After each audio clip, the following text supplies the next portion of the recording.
It was 2:17 a.m. when the call came through, the kind of call that slices through the quiet hum of the night shift. In the intensive care unit, fluorescent lights hummed, casting a cold, sterile glow over the white tile floors. Monitors beeped. Steadily, machines breathed in place of lungs, and somewhere down the hall, a life hung in the balance. Dr. Michael Grant, a neurologist with 20 years of practice, remembers that night as vividly as if it were yesterday. "I've seen brains die," he says softly, the weight of memory pressing into each word. But this one refused to stop. The paramedics burst through the doors, pushing a stretcher. A young woman, pale and motionless, tubes already running from her mouth. Her name was Emily Carter, 29 years old, a first-grade teacher who loved painting landscapes and walking her golden retriever before school. Moments earlier, she'd been driving home from an evening art class when a truck crossed the divider. The crash report later described it as unsurvivable. Yet here she was, her heart barely beating, her brain already starved of oxygen. Dr. Grant took one look at the CT scan and felt his stomach twist. The swelling was massive. Her brainstem compressed, the gray matter darkened from lack of blood flow. He'd seen this pattern before, dozens of times. "Medically speaking," he narrates, "she shouldn't have survived the night." He delivered the prognosis gently to Emily's parents, who clung to each other in the cold hospital corridor. Her mother whispered through tears, "Please, just try." Hours passed. Medications were administered. The ventilator hissed steadily, its rhythmic exhalation filling the silence. Nurses exchanged glances of quiet resignation. Dr. Grant stood at the foot of the bed, watching as the monitor lines flattened into eerie calm. Then came the final test, the EEG. A technician placed small electrodes across Emily's scalp. The screen displayed only a single line of stillness. No brainwaves, nothing. "Flat," Dr. Grant said softly, confirming the inevitable. He called the family into the room. Emily's parents stood by her bedside, holding her hand, whispering words of love into ears that shouldn't have been able to hear. A nurse began preparing to disconnect the ventilator. It was supposed to be peaceful, clinical, the closing of a chapter that had already ended. But then, something shifted. The heart monitor gave a single blip, then another. A nurse frowned, adjusting the leads. Dr. Grant leaned forward, his hands frozen midair. The EEG flickered. Tiny sparks appeared on the screen where there had been only silence. One of the nurses gasped. "Doctor, look!" Emily's eyelids fluttered. At first, it seemed like a reflex, a final surge of dying neurons. But then her eyes opened fully. Her pupils moved, tracking the ceiling lights. The heart monitor began to race. A nurse stumbled backward, shouting for help. Her mother cried out, "Emily!" Dr. Grant's breath caught in his throat. Every rational explanation dissolved into disbelief. It wasn't possible, he recalls, his voice shaking even years later. And yet, it happened, right in front of us. The room erupted into motion. Nurses rushing, alarms ringing, monitors flashing. Amid the chaos, Emily's hand twitched, then curled weakly around her mother's fingers. Tears streamed down her mother's face as she whispered her daughter's name over and over. For a long moment, time itself seemed to stop. Dr. Grant stared at the flickering EEG, the dancing heartbeat, the impossible revival of a brain that should have been gone. In that sterile room, filled with the mechanical breath of machines and the sound of one family's disbelief, something had crossed the line between life and death and come back. Years later, Dr. Grant would still say, "That night changed. Everything I believed about the brain, about consciousness, about what it means to be alive." To understand what happened that night, Dr. Grant asks us to step back to the moment Emily Carter was first brought in. The footage cuts to the trauma bay, where sirens fade into the background hum of controlled panic. Emily's car had flipped twice, crushing the roof. Paramedics reported no pulse for nearly 5 minutes before she was resuscitated on scene, 5 minutes without oxygen. In neurology, that number means devastation. Brain cells begin to die after just 4. Dr. Grant speaks calmly, but there's a tremor beneath his words. We classify brain death as the absolute end, not a coma, not vegetative state, but true irreversible cessation of all brain function. His voice overlays clinical images, doctors shining lights into pupils that do not react, testing reflexes that never come. No response to pain, no spontaneous breathing, no cranial nerve activity, no EEG signal. He pauses, letting the finality hang in the air. It's one of the few absolutes in medicine, or so I thought.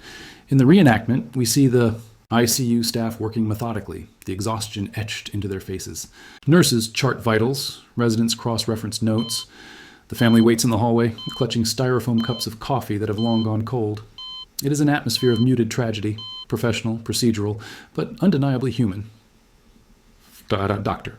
Grant remembers the silence that filled the room when the tests were done.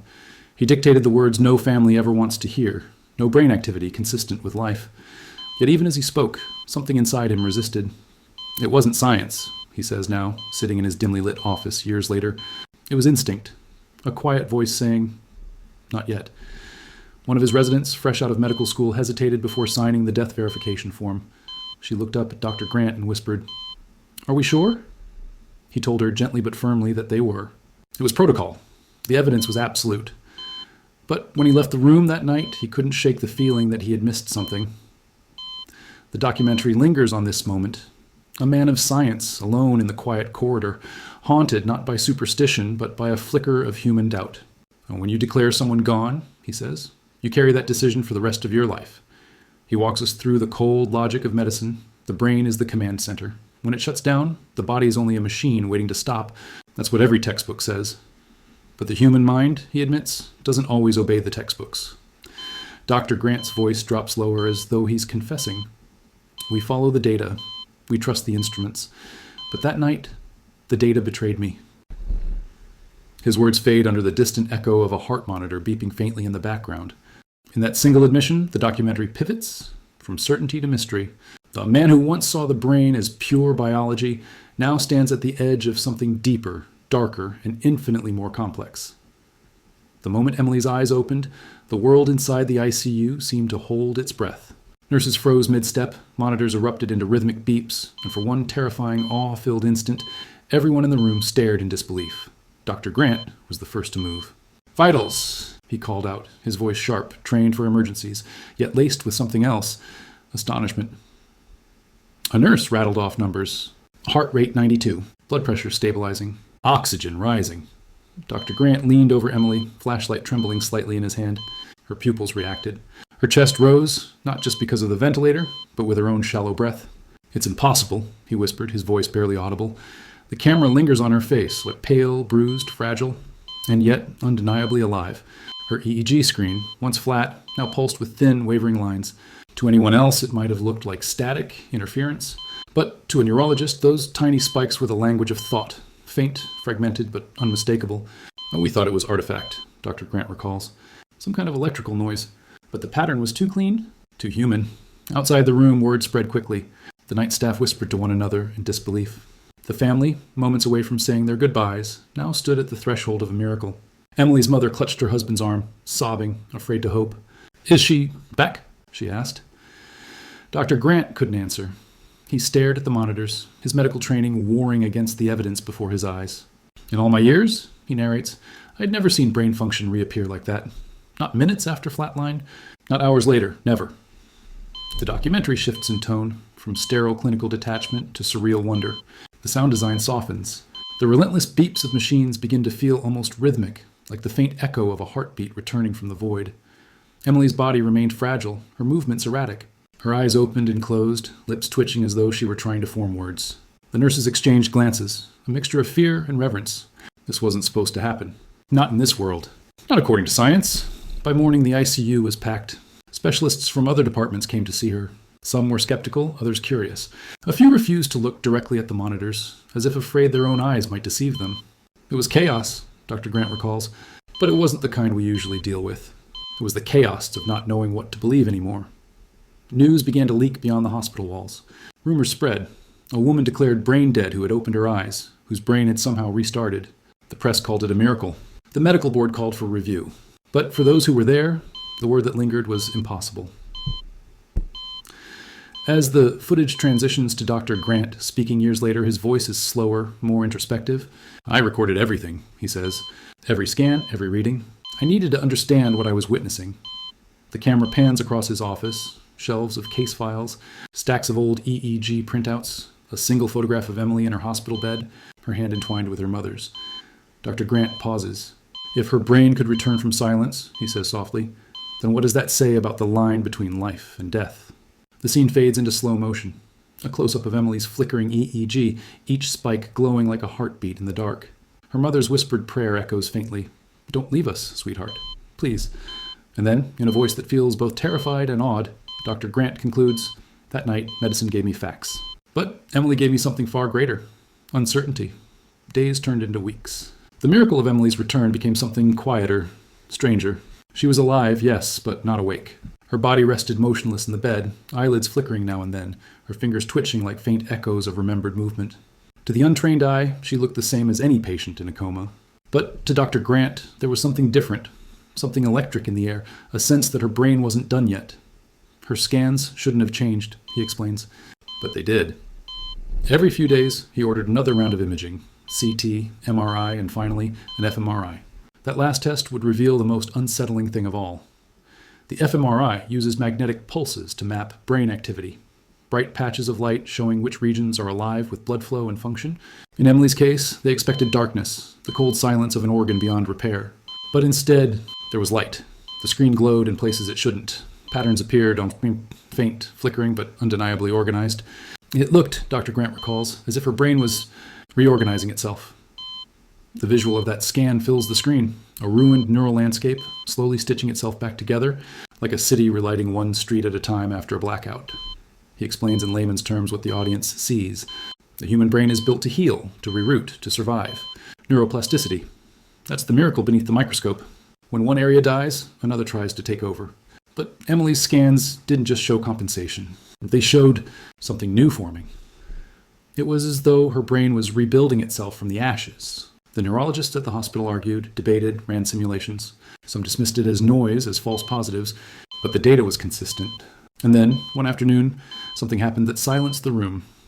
During a standard scan, a technician, out of habit, spoke Emily's name. "Emily, if you can hear me, try to think of home." It was nothing but a routine call, a test performed hundreds of times on unresponsive patients. But this time, the brain monitor flared. In that instant, activity surged across her auditory cortex. Not random, but precise, matching the pattern seen in fully conscious subjects when they hear a familiar voice. The technician froze. Dr. Grant stared at the screen. The signal was clear. Her brain had heard. It was as if her consciousness was reaching through the static, Dr. Grant says, his voice softening, like a voice calling from underwater, faint but unmistakable. From that day forward, they spoke to her daily. Each time her mother said her name, the same neural pattern reappeared, weak, then stronger, as if the mind within was struggling to find its way back to the surface. Dr. Grant began to question everything he knew. Could awareness persist when the body showed none? Could the essence of thought, of being, survive even when the measurable signals had vanished? Science couldn't explain it, yet something in Emily's silence felt alive, deliberate. "I used to believe the brain was all there was," he reflects. "Now, I'm not so sure." As the scene fades, we see Emily's still form under the hospital's fluorescent glow, her fMRI scan glowing faintly beside her, and Dr. Grant's voice, quiet but heavy, closes the segment. Somewhere in that silence, something was thinking. It was a gray morning when Emily Carter finally opened her eyes, fully, consciously, as though surfacing from the deepest water. The ICU was quiet except for the steady hum of machines and the faint drip of an IV. A nurse at the bedside froze mid-step. For a moment, the two simply stared at each other, the living and the once declared dead. Then Emily's lips parted. Her voice, weak and raspy, carried two words that sent chills through the entire ward. "I was watching you." Dr. Grant remembers that moment vividly. It didn't make sense. She couldn't have known what was happening. She had no measurable brain function for hours, and yet she spoke like someone who had been there. When he asked her what she meant, Emily described something that defied every boundary of medical logic. She said she'd seen the room from above, her own body on the bed, her mother crying by the monitors, nurses moving around her. She spoke of the moment the EEG went flat, describing in detail the sounds, the words, even the smell of disinfectant in the air. "You told my mother you were sorry," she whispered to Dr. Grant. "You put your hand on her shoulder." And she was right. Every detail, perfectly accurate. The room fell silent as she spoke. Nurses exchanged uneasy glances. Dr. Grant's mind raced to find an explanation. Any explanation. Hallucination? A constructed memory, residual hearing? But Emily described events that occurred after her flatline, moments no living brain could have recorded. He tried to stay calm, to keep his tone clinical. "Patients sometimes recall things under deep anesthesia," he told the film crew later. "The brain fills in blanks, but this wasn't that. She described things I hadn't even written in the chart." Emily went on to describe a sensation of floating, of being enveloped in light, of warmth beyond anything human. "It wasn't like dreaming," she said. "It felt more real than this." She paused, tears in her eyes, before adding softly, "Something told me, go back." Dr. Grant listened in silence, his scientific mind rebelling against what his heart knew it was hearing.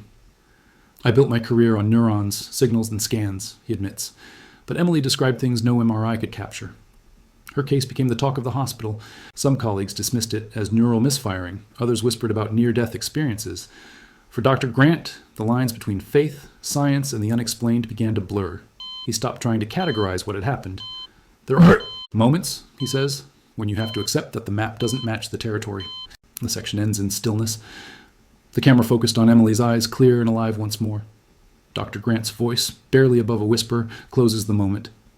I still don't know who or what she was talking to, but from that day on, I started listening differently. Years passed, seasons turned over, hospitals changed, but for Dr. Michael Grant, the memory of Emily Carter never faded. He kept her file separate from the others, not in a cabinet, but in a small drawer of his desk, as if it needed to be close by.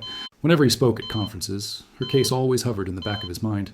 He could present hundreds of slides of brain imaging, cite every peer-reviewed journal on neuroregeneration, but deep down, there was a single truth he could never explain. Emily should not have lived. He visits her years later, the documentary showing soft daylight streaming through a small classroom window. Children's laughter fills the air as Emily, now fully recovered, leans over a desk, helping a child with a math problem. Her hands move with grace, her smile gentle. It's as though nothing had ever happened. Yet, as she speaks, a trace of distance lingers in her eyes, as though part of her is always elsewhere. They sit together on a park bench after school. Her hair is shorter now, streaked with faint auburn light, but the calm she carries feels otherworldly. Sometimes, she tells him quietly, I still dream of that place. Not heaven exactly, just peace. It's like standing inside a memory that doesn't belong to this life. Dr. Grant listens, no longer trying to analyze or interrupt. You never felt fully back, did you? He asks. Emily smiles faintly. No, it's like my mind came home, but a piece of me stayed behind. The scene fades between the two of them sitting in the park and Dr. Grant narrating alone in his office. His tone is softer now, humbled. I've studied thousands of brains, he says. I've seen them break, heal, and fail. But Emily's made me realize something I never expected. Maybe consciousness isn't in the brain at all. Maybe the brain is just the receiver. On his desk lies a photograph. A younger Emily in her hospital bed, her mother holding her hand. Beside it are his old handwritten notes, the EEG printouts, the failed prognosis, the impossible recovery. The camera lingers on one sentence, circled in red ink, no measurable activity, patient, non-responsive. He stares at it for a long moment before whispering, I was wrong. He recounts how her case changed his practice. He no longer rushes to declare a brain gone. Sometimes, he says, when I see a flatline now, I wait just a few seconds longer. I watch. I listen. Because I can't help but wonder if, somewhere beyond what we can measure, something's still there, trying to come back. The closing shot shows Dr. Grant walking the same hospital corridor from that night years ago, the hum of fluorescent lights unchanged. But his expression is different, softer, reverent, as if the mystery that once terrified him has become a quiet teacher. Emily didn't just survive, he says. She changed the way I see every living brain, and every silent one. It is late evening in Dr. Grant's office. The walls are lined with shelves of medical journals, yet the light falls only on one desk, cluttered with photographs, EEG prints, and a single flickering monitor showing old data from Emily's case. He sits in silence, eyes fixed on the faint waves scrolling across the screen. We want to believe medicine can explain everything, he says, his voice low, steady. But the truth is, it can't. The documentary shifts into reflection. No longer confined to the sterile brightness of hospitals, but to the quiet corners where science meets uncertainty. We see footage of Dr. Grant reviewing case files, flipping through scans of other patients who never woke up. His narration carries both wisdom and weariness. After Emily, I started to see the human brain differently, not just as a machine of cells and chemistry, but as a doorway, one we don't fully understand. We cut between experts, neuroscientists, philosophers, even theologians, each offering their interpretation.